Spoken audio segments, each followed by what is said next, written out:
আসসালামু আলাইকুম। সবাই কেমন আছো? আশা করছি ভালো আছো। আলহামদুলিল্লাহ আমিও ভালো আছি। বন্ধুরা, আমি ডিমগুলো একটু ভেজে নেব, তার জন্যে কড়াইতে তেল দিয়ে দিলাম।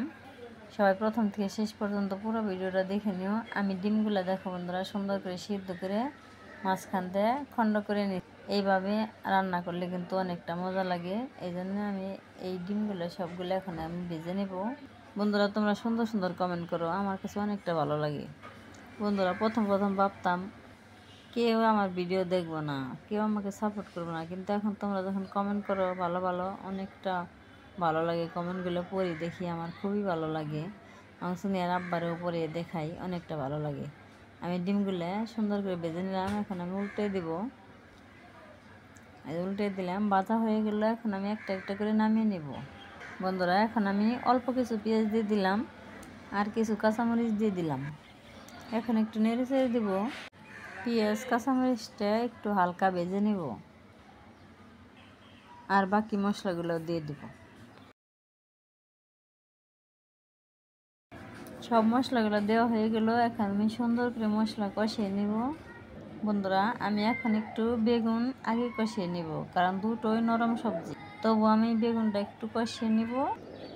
এখন আমি বেগুনটা কষিয়ে নেব, বেগুন দিয়ে দিলাম। এই বন্ধুরা, বেগুনগুলো কষানো হয়ে গেলে এখন আমি ঢেঁড়সগুলো দিয়ে দিব। সুন্দর করে কষিয়ে নিলাম। এখন আমি ঢেঁড়সগুলো দিয়ে দিব। এখন আমি আর একটু কষিয়ে নেব, কারণ ঢেঁড়সটা যদি বেশি সিদ্ধ হয় সেটা কিন্তু খেতে ভালো লাগে না। এই জন্য আমি হালকা একটু কষিয়ে নিয়ে পানি দিয়ে দিব। বন্ধুরা, আমি এই যে অনেক সুন্দর করে কষিয়ে নিলাম। এই দেখো বন্ধুরা, কত সুন্দর করে কষিয়ে নিলাম। এখন আমি পানি দিয়ে দিব। বেশি পানি দেব না, কারণ ঢেঁড়স বেশি পানি দিলে, বেশি সিদ্ধ হলে ঢেঁড়সের তরকারিটা ভালো লাগবে না। এই যে আমার তরকারিটা হয়ে গেল, দেখো কত সুন্দর সবুজ সবুজ। এখন আমি নামিয়ে নেব। নামিয়ে আমি সুন্দর করে বাগার দিয়ে দিই। এখন আমি কড়াইতে তেল দিয়ে দিলাম, একটু আস্ত জিরে দিয়ে দিলাম, কিছু শুকনো মরিচ দিয়ে দিলাম। এখন আমি পেঁয়াজ দিয়ে দিলাম।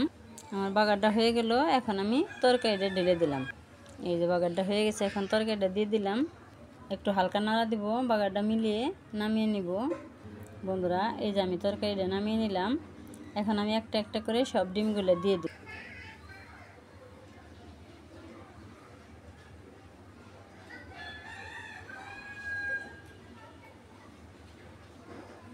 সব ডিমগুলো দেওয়া হয়ে গেল। বন্ধুরা, এখন আমি একটু ডিমগুলো ঝোলের সাথে ডুবিয়ে দিব। এখন আমি সব ডিমগুলো ঝোলের সাথে একটু ডুবিয়ে দিব, তাহলে দেখতে সুন্দর লাগবে আর তরকারির ঝোলটাও ডিমের ভিতরে ঢুকে যাবে, তাহলে অনেকটা ভালো লাগবে। এই দেখো বন্ধুরা, কত সুন্দর লাগতেছে। তাহলে আজকে আমার ঢেঁড়স, ডিম আর বেগুনের তরকারি কেমন হলো অবশ্যই কমেন্টে জানাবে। বন্ধুরা, এতক্ষণ ধৈর্য ধরে কষ্ট করে যারা ভিডিওটা দেখলে সবাইকে অনেক অনেক ধন্যবাদ। সবাই ভালো থাকবে, সুস্থ থাকবে, সাবধানে থাকবে। আল্লাহ হাফেজ। আসসালামু আলাইকুম।